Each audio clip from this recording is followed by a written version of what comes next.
Hello. everyone. Hello. Hi. Oh, what a wonderful group. Hello. It's good to Oh, have hello. you. Thanks for doing this. No, Yeah, thank thank you. you. Oh my gosh.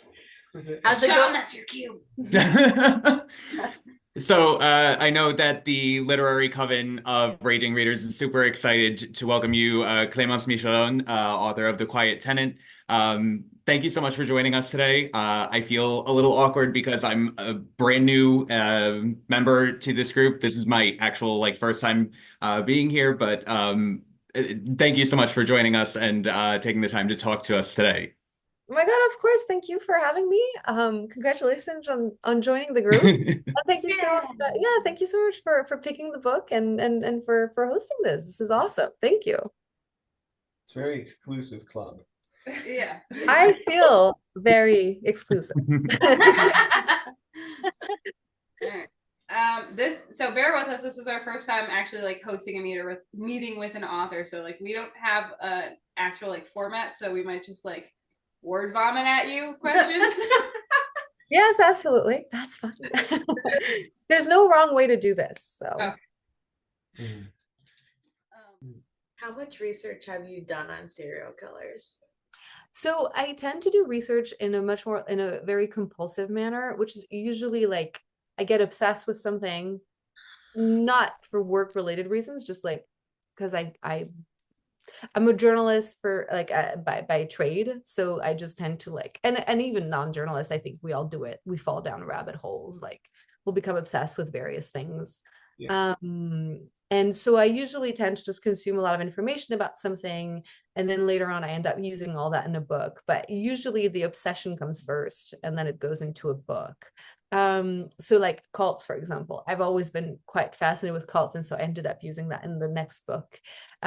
Serial killers is a little bit like that for me. I was about 12 when my mom told me about a man called Ted Bundy and like the things he did to women and stuff. And my mom and I we would just bond over true crime. And I think in a way that actually happens between mothers and their daughters. We would watch like true crime shows together and so basically, but 12 years old is a bit young to find out about Ted Bundy. And I think what happened was I would go through phases of remembering serial killers existed and like Wikipedia everything I could, and then kind of shoving them to a corner of my mind and like not touching that knowledge.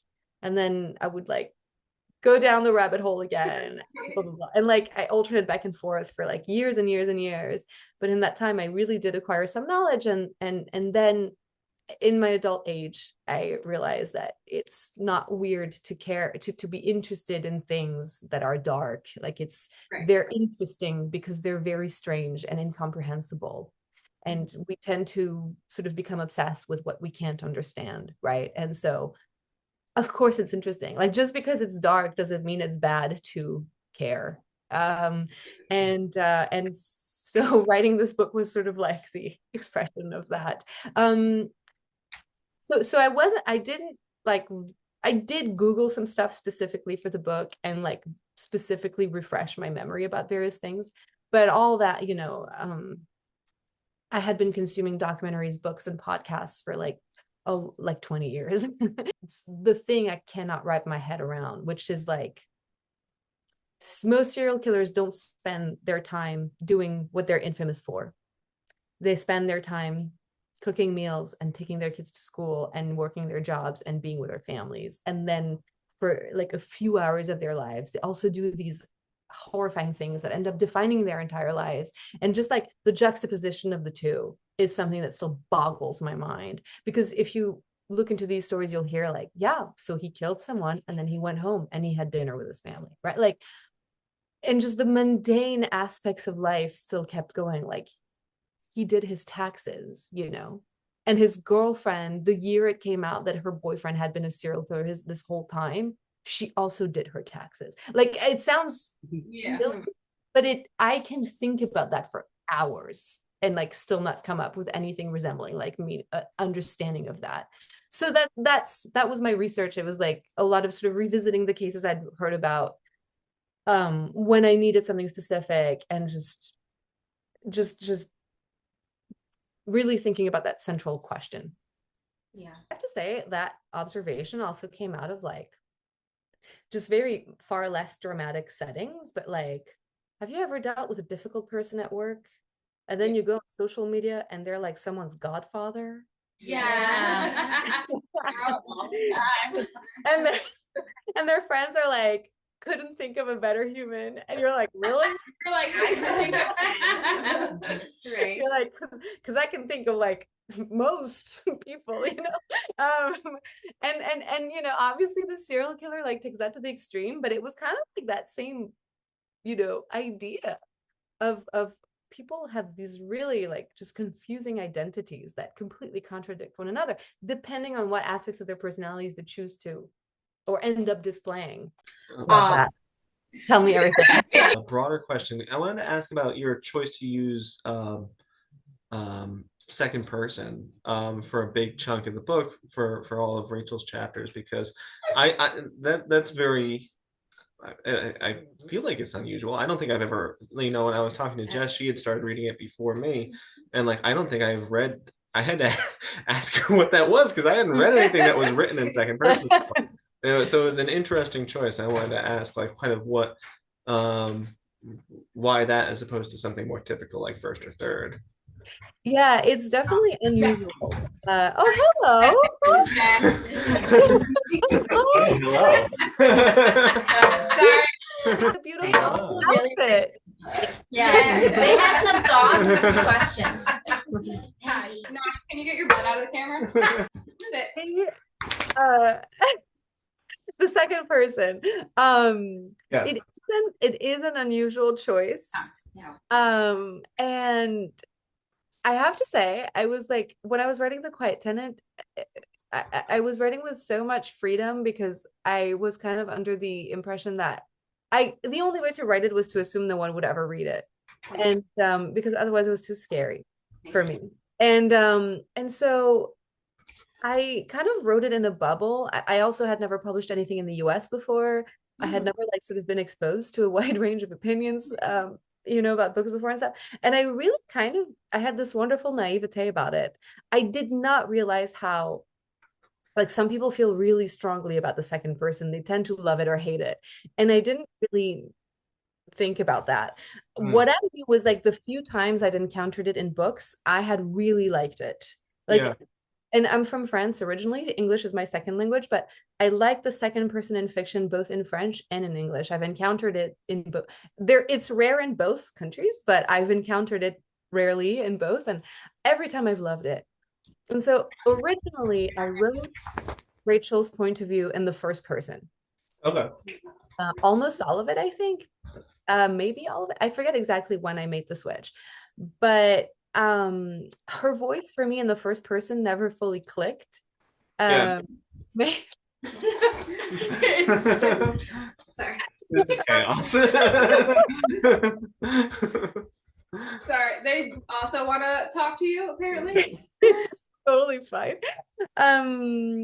Why did it never click? Mainly because the idea that I felt like someone going through what she goes through, which is really harrowing, wouldn't have such a clarity of mind. Like their internal monologue wouldn't be so direct and clear and like, oh, I'm experiencing this now, I'm going through this now, blah blah blah. Like it seemed too neat. It just didn't seem to fit. And I was reading a book called Three Women by Lisa Taddeo, which is the story of three women and sort of their personal lives, and they undergo different kinds of trauma and wear tutus and are very pretty girls. And in parts of the book, Lisa switches to the second person sometimes for one of the women. And those paragraphs really struck me. And I didn't know why it worked. I just knew that it did. And so I decided to try to switch Rachel to the second person. And the moment I did it, for me, her voice clicked into like it just worked. And I didn't know why. I really liked it. And then I read an article by the novelist Brendan Taylor in Electric Literature, which is a website. And it was all about the second person in fiction.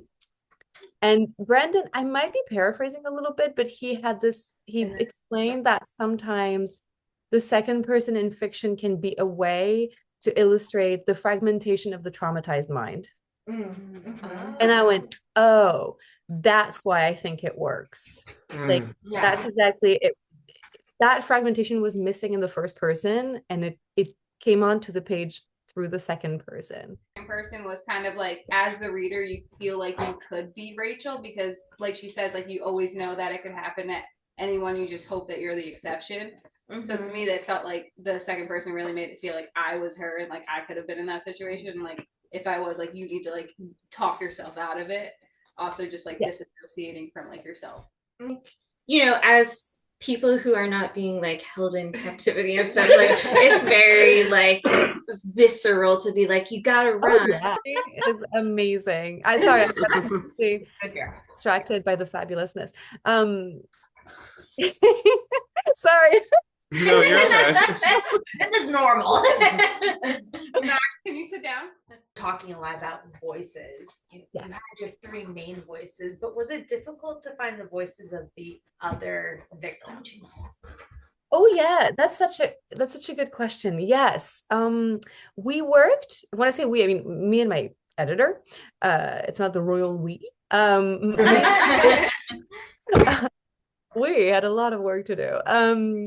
Me and my editor worked on these chapters a lot. And that's actually something I learned, working on the book it was interesting. There were parts of the book that were always there from the start, but they were just a little underdeveloped. And you have two choices in this situation, right? You can remove them or you can develop them, but they can't stay in the book underdeveloped, basically. It's not like, oh, well, just a little touch.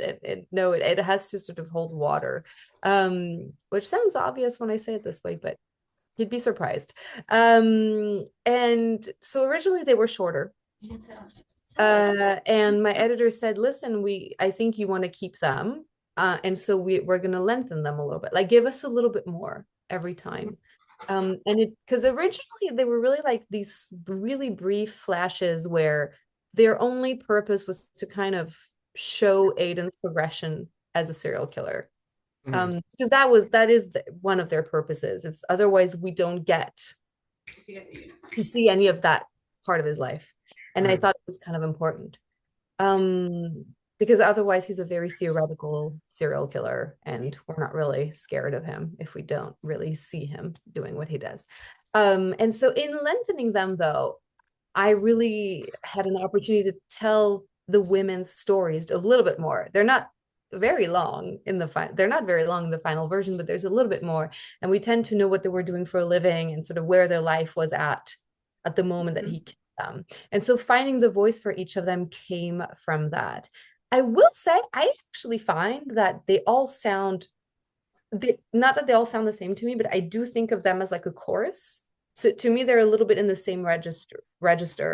I don't like, I notice now thinking back, like, I don't think one of them has like a particular way of speaking or like a word she would use a lot. Like sometimes I could have made the voices more distinctive, but I didn't because I thought of them like, as this sort of chorus that would sort of speak from beyond the grave together.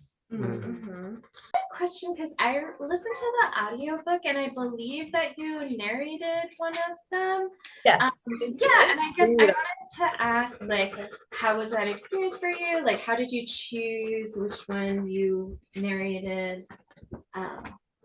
Yeah, that was a really fun part for me. So I narrate victim number 7.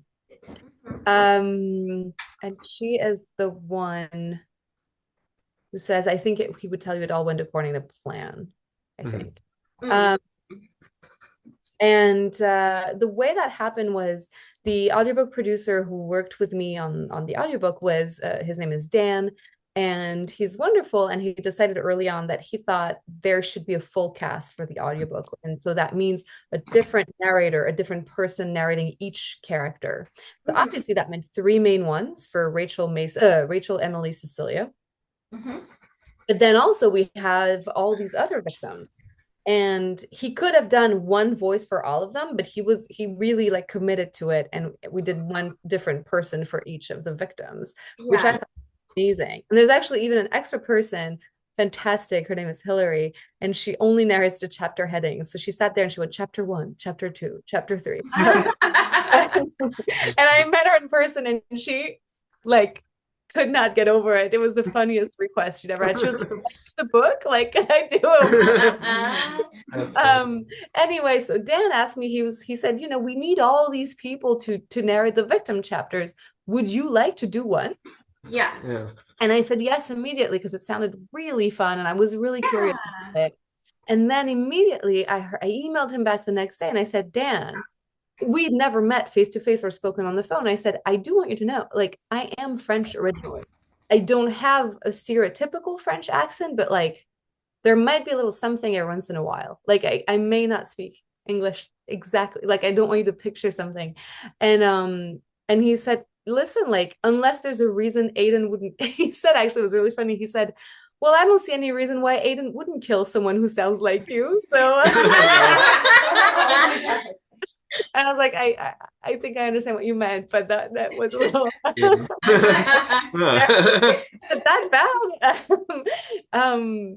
And so no, but the idea was like, basically as long as it makes sense within the story, it's absolutely fine. We don't need everyone to sound, exactly the same.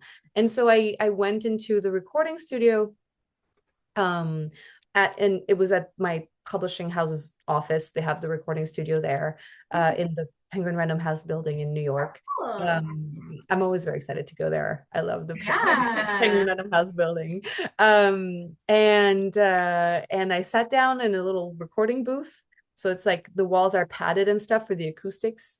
And we got it in 3 takes. So that's nice. thanks to Dan's directions. So I did a take to kind of like see what it sounded like, and then he gave me some guidance, and I tried it again, and then we put it all together, and we did the 3rd take, which I have to believe is the take they used, but I don't remember them well enough to like know which one they used. What's funny is because I use my audiobook narrator voice, like some people don't recognize it when they hear me. Because you don't speak in exactly the same way. For me, my small chapter was like the best. Everybody else is behaving except for you guys. Thanks for bringing the unicorn into the conversation. Since you brought up your next work, is there anything like you can tell us about it? Oh my gosh, of course. Thanks for asking. I'm very excited for it. Oh, thank you. It's coming out on July 8th. It's available for pre-order now. It's also a psychological thriller, so it's also a crime novel, sort of very much in the same genre as this one.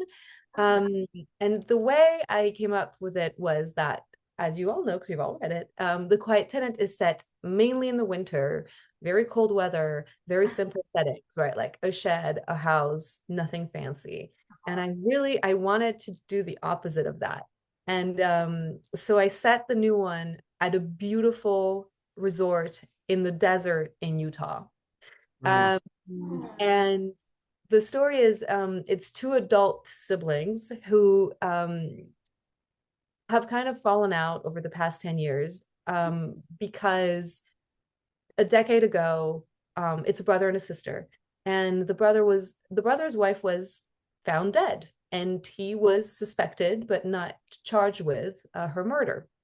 But nevertheless, the suspicion sort of never left, and that sort of drove a wedge between them. But then they decide to have this reunion at this beautiful hotel in the very beautiful, very secluded desert in Utah, and everything's going fine. Not great, but fine. Until on the 4th day, a female guest turns up, evidently murdered. And it's told in, thank you for that. And it's told in dual timelines because I wanted them to have a really sort of strong bond. So they have a particular story, which is that they grew up in the same cult together. So thank you. So one timeline is the contemporary timeline. It's set over the course of a few days in the hotel. And one timeline is much more sweeping because it's the whole childhood and early adulthood. dealing with the cult aspect of it. Nice. It's checking a lot of boxes for me. Glad. Thank you. Sounds really cool. Yeah, it was fun to write. They were interesting characters who were full of surprises. Nice. And I have white hairs now that I didn't have when I started writing the book. You're like, they were stressing me out too much. Yeah, they're stressful people. Yeah. Before we fully end, I just would like to know, like what you're currently reading. You kind of already gave us a snippet on what you finished, and then like what books have like impacted you, like growing up or just like recently or anything. Just because I heard another talk and they asked that at the end, and I stole it. No, you're supposed to give yourself credit. I was Credit with her. is due. I was with her. We were at Barnes and Noble. Well, that and then TJ Clemence. Question. Oh, that's true. Yeah. No, I love talking about books. Okay, so I just finished Fates and Furies by Lauren Groff, and it came out in 2015. I'm 10 years late to it, but it was a National Book Award nominee for a reason. It's spectacular. It's written at this really high pitch. It's the story of a marriage, but the first half is told from the husband's perspective, and the second half is told from the wife's perspective.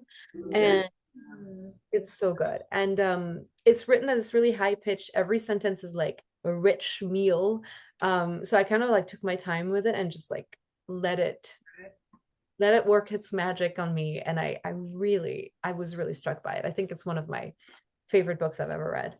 Currently I just started this book, which is coming out soon. It's called Trust Issues. And I'm gonna do an event with the authors in New York City on January 28th for the launch. So it's coming out later this month, and it's really fun so far. I've only just started it, but I'm already hooked. It's a thriller. It's a crime novel about siblings and an inheritance that they're trying to get, and after their relative dies and they have trust issues, evidently. I'm really entertained, but it's really fun, and it's really great. Like, they have my attention. I'm actually really looking forward to going and reading more of it. What else? What books impacted me? I am a huge fan of Megan Abbott. If you haven't read her books, lucky you have so much to look forward to. Abbott writes sort of contemporary noir novels. She also wrote 2 that were straight noir, so not set in our time, like set a few decades ago. But now she does these contemporary noir novels that although I think her latest might be set in the 70s. I haven't read it yet, but I'm really looking forward to it. But everything she writes is just splendid. She has this really unique prose. She could write anything and it would be interesting and enchanting and mesmerizing. And she's so smart. She is so brilliant. She's my favorite writer. I love her so much. And so anything by her. The one that really got me, like that really rocked my world, was the first by her that I read. It's called The Fever. And it's about girls at a school that suddenly start having these grand mal episodes and no one knows what's causing them. And it was inspired by a real life case of like of something that happened in a school where girls started having these weird tics. Oh, I think I read something about that. Yeah. And no one knew what was causing them. And it was just like, yeah, I love how she took that and then made it into this novel. And I thought it was really well done. I'm a big Mary Higgins Clark fan. Especially her book Loves Music, Loves to Dance, which is a serial killer story. Oh yeah, and Yeah. that's in the book. I'm sorry. Yes, you're so prominently it's my homage. Yeah. Actually, if you were to buy a paperback of that book right now, there would be a little introduction by me at the start, because because I so publicized my love for this book that I was asked to write an intro for it, and I was very proud.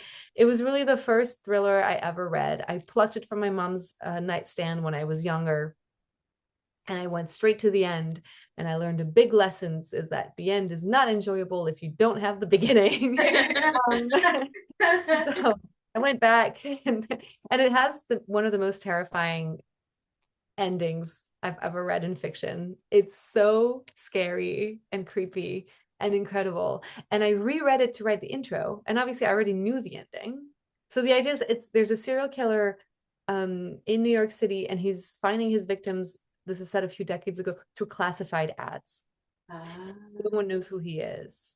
And I thought I remembered who it was, but she got me to doubt my recollection because the novel's so damn good. And then I was right. I remembered correctly, but even knowing how it ends, just the ending is just completely addictive and pulse pounding. Another big crime novel for me was Jessica Knowles' Luckiest Girl Alive. That I thought, like, the voice in the book and just what she does with the dual timelines and just the ideas that she put into the book were really really compelling. Lisa Jules' Then She Was Gone, amazing. She's like, There's an addictive quality to Lisa Jules' writing that just, like, I will start one of her books and I will read it like while brushing my teeth, while making food, while eating food, while like anything I can physically do while reading, I will like do it. Yeah. And then growing up, it's like a big mishmash. I was remembering earlier that I really liked Robinson Crusoe when I was a kid. I was made to read it in school. Did I pronounce that right? I have no idea because I okay, good. I read it in French, so I don't know. But it's not usually the kind of books I would like. I was made to read Jules Verne, like 36 Leagues Under the Sea or something. I hated it. It was Journey to the Center of the Earth. Not for me. yeah. Okay, last one I'll say. Girl A by Abigail Dean was really great. I think it was one of the big releases of have you guys read it? I see some. We're all taking notes and adding it to our Goodreads. It's a good year for books. Like especially for if you like crime novels and thrillers, like Yeah, like her second book is coming out this year. I don't know if you guys you know, like no, but but it's a packed release year. Like so many authors have like new books out this year. What should I be reading? What's you guys' next pick? Well, since you cried for the last book that you read, I cried 3 times during The Woman by Kristen Hanna. Oh yes, I haven't read that. Okay. Obviously married to a veteran. Like I cried for veterans and like how they're treated and stuff. Then I cried for like women just in general. And then I cried that, like, because last year we were like basically fighting for more like VA disability and rights and stuff. So I was like, you're still dealing with the same issues like 50 years later. Yeah. Like if you want a heart-wrenching audiobook. Yeah. I can also say for that one. Yeah, that one. And that was my first book of 2025. And I was like, I am emotionally distraught in the middle of seasonal depression. Yeah. I know this winter is really never ending. Like if you like fantasy at all, Liz just had me read The Spear Cuts Through Water, and I absolutely loved it. It was so just beautifully written, and like the whole story, it was so good. Yeah, very good. We all need that right now, I think. I don't want to keep you too late, but we really appreciate this. Thank you so much. This was a real treat. Thank you very much. Thank you for bearing with me while I checked on the popping sounds. No. Thank you for bearing the unicorn and the vicious monster that just like put their butts in the camera. How old are the dogs? So the Great Dane, she just turned 5 in December, and then the Rottweiler is 1.5 years. We love her. I love dogs. Yeah. Thank you so much. Yes, thank you. Thank you so much. Thank you for the great questions. Thank you for listening, and thank you for reading. Thank you so much. Yes, we look forward to your second book. Congratulations. I appreciate that. And thank you again for having me. This was a treat. Thank you so much. Thank you. Bye. Bye. Bye. What do other people think? No, she left.